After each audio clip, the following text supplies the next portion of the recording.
Vishwanath and sons കണ്ടു. വെങ്കി അഡ്ലൂരിയാണിത് സംവിധാനം ചെയ്തിരിക്കുന്നത്. സൂര്യ, മമിത ബൈജു, രാധിക ശരത് കുമാർ തുടങ്ങിയവരാണ് പ്രധാന വേഷങ്ങളിൽ. അപ്പോൾ ഇന്ന് ഈ തമിഴ് ഫാമിലി ഡ്രാമ സിനിമയെ സഞ്ജയ് വിശ്വനാഥ് എന്ന അവിവാഹിതനായ കോടീശ്വരന്റെ കഥയാണിത്. പുള്ളിയുടെ അമ്മയുടെ വിഷമം എന്താണെന്ന് വെച്ചാൽ പുള്ളിക്ക് ഭാര്യയില്ല, ഒരു വാരിസില്ല എന്നൊക്കെയാണ്.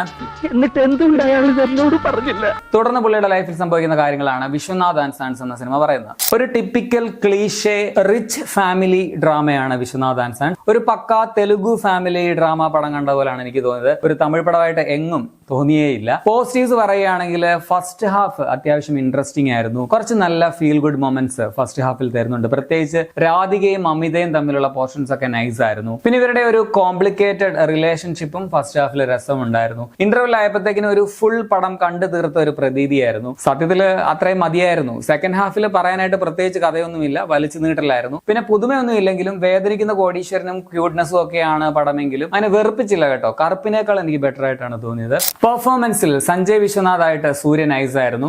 ഫസ്റ്റ് ഹാഫിൽ ഒരേ ഭാവമൊക്കെ ആയിട്ടാണ് തോന്നിയതെങ്കിലും സെക്കൻഡ് ഹാഫിൽ ഇമോഷണൽ പോർഷൻസ് ഒരു കരയേണ്ടി വരുന്ന ഒരു ഭാവമൊക്കെ ഉണ്ട്. കിടുവായിട്ട് ചെയ്തിട്ടുണ്ട്. പുള്ളിക്ക് ഈസി ആയിട്ട് ചെയ്യാവുന്ന ഒരു റോളാണ്. പക്ഷേ അങ്ങനെ ഓർത്തിരിക്കാവുന്ന പുള്ളിയുടെ അഭിനയ പാഠവും പുറത്തെടുക്കാൻ പറ്റുന്ന ചാലഞ്ചിങ് ആയിട്ടുള്ള ഒരു ക്യാരക്ടറായിട്ടൊന്നും തോന്നിയില്ല.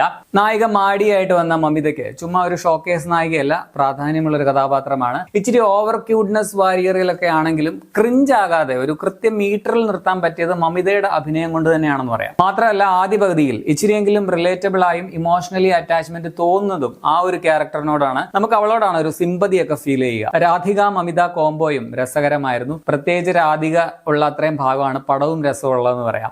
അവരെ പോലെ ലെജൻഡ് ആയിട്ടുള്ള ഒരു നടിയുടെ ഒപ്പം പിടിച്ചു നിൽക്കുക എന്ന് പറയുന്നത് അത്ര ഈസി ഒന്നുമല്ല. സോ മമിതയെ നന്നായിട്ട് തന്നെ ചെയ്തിട്ടുണ്ട്. രവീണ ടണ്ടൻ പടത്തിൽ ഒരു മിസ്കാസ്റ്റ് ആയിട്ടാണ് എനിക്ക് തോന്നിയത്. തമിഴ് അറിയാവുന്ന ഏതെങ്കിലും ഒരു നടിയെ കൊണ്ട് ചെയ്യിപ്പിച്ചാൽ മതിയായിരുന്നു. ഡബിങ് ലിപ്സിംഗ് ഒക്കെ ഭയങ്കര ബോറായിട്ട് തോന്നി. ഭവാനി ശ്രീ, ജോർജ് മരിയൻ, നാസർ, കാളി വെങ്കട്ട്, ശ്രീജ രവി അങ്ങനെ കുറെ അധികം താരങ്ങൾ പടത്തിൽ. ടെക്നിക്കലി നീറ്റ് ആയിട്ടുള്ള ഒരു സിനിമയാണ്. ക്യാമറ നിമിഷ് രവിയും എഡിറ്റർ നവീൻ നൂലിയുമാണ്. ഭയങ്കര റിച്ച് ആയിട്ടുള്ള വിഷ്വൽസ് ആണ്. പ്രൊഡ്യൂസർ നന്നായിട്ട് കാശ് ചെലവാക്കിയിട്ടുണ്ടെന്ന് കാണാനുണ്ട്. ജി പ്രകാശിന്റെ മ്യൂസിക്കും കൊള്ളാമായിരുന്നു. ഇനി നെഗറ്റീവ്സ് പറഞ്ഞാൽ പടം ഇങ്ങനെ മൊത്തം നോക്കുമ്പോൾ ഒരു ബിഗ് ബഡ്ജറ്റ് TV സീരിയൽ കണ്ട ഒരു ഫീൽ ആയിരുന്നു. അതും തെലുഗുവിൽ നിന്നും തമിഴിലേക്ക് ഡബ് ചെയ്ത് വന്ന ഒരു സീരിയൽ. നമ്മളിങ്ങനെ സാധാരണക്കാര് റേഷനരിയുടെ ചോറൊക്കെ കഴിച്ചിട്ട് 160 രൂപ ടിക്കറ്റ് എടുത്തൊരു വേദനിക്കുന്ന കോടീശ്വരന്റെ കഥ ബിഗ് സ്ക്രീനിൽ കണ്ട ഒരു പ്രതീതി. ഒന്നും റിയൽ ആയിട്ട് തോന്നുന്നില്ല. ക്യാരക്ടേഴ്സ് ആണെങ്കിലും ഇവരുടെ ഫാമിലി, അവരുടെ പശ്ചാത്തലം ഒന്നും എനിക്ക് പേഴ്സണലി റിലേറ്റബിൾ ആയിട്ട് തോന്നിയില്ല. 80കളിലൊക്കെ ഉണ്ടായിരുന്ന മമ്മൂട്ടി പെട്ടി കുട്ടി ട്രെൻഡ് വീണ്ടും വന്നതുപോലെ തോന്നി. മറ്റേ AVM സ്റ്റുഡിയോയിലെ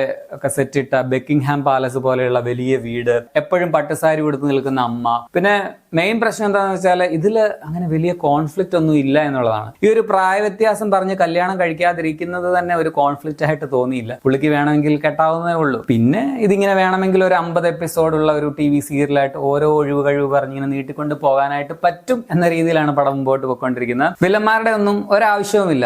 വെറുതെ ഫാൻസിന്റെ കണ്ണിപ്പൊടിയിടാൻ വേണ്ടി ഫോഴ്സ്ഡ് ആയിട്ട് 2 ഫൈറ്റ് സീൻസ് കുത്തിക്കയറ്റിയിട്ടുണ്ട്. അതാണെങ്കിൽ ഫീൽ ഗുഡ് ആയിട്ടുള്ള അലുവയിൽ മത്തിക്കറി ഒഴിച്ച ഒരു ഫീൽ ആണ് തന്നത്. ഈ ആക്ഷൻ സീക്വൻസ് മാത്രമല്ല, ഇമോഷണൽ സീൻസ് ആണെങ്കിലും ഫോഴ്സ്ഡ് ആയിട്ടാണ് തോന്നിയത്. അങ്ങനെ വിജയ്ക്ക് കിട്ടിയതുപോലെ സൂര്യക്ക് കിട്ടിയ ഒരു വാരിസാണ് വിശ്വനാഥ് ആൻഡ് സൺസ്. മൊത്തത്തിൽ ഒരു typical Telugu rich family masala പടം എന്ന് പറയാം. പാട്ട്, പ്രേമം, അമ്മപ്പാസം, കുട്ടിപ്പാസം, ഫാമിലി ഒന്നിപ്പിക്കൽ എല്ലാം ചേർത്ത് വേദനിക്കുന്ന കോടീശ്വരന്മാരുടെ ലാളിത്യവും നന്മയും സ്ഥിരം ക്ലീശയും ഒക്കെയുള്ള ഒരു കണ്ടുമറക്കബിൾ അവിയൽ പടം എന്ന് പറയാം. ഇതൊക്കെ ഇപ്പോഴും ഇഷ്ടപ്പെടുന്ന ആൾക്കാരുണ്ടെന്ന് എനിക്കറിയാം. അവർക്ക് നന്നായിട്ട് വർക്കാകുന്ന ഒരു ഓൾഡ് സ്കൂൾ ഫിലിം ആണെന്നാണ് എനിക്ക് തോന്നിയത്.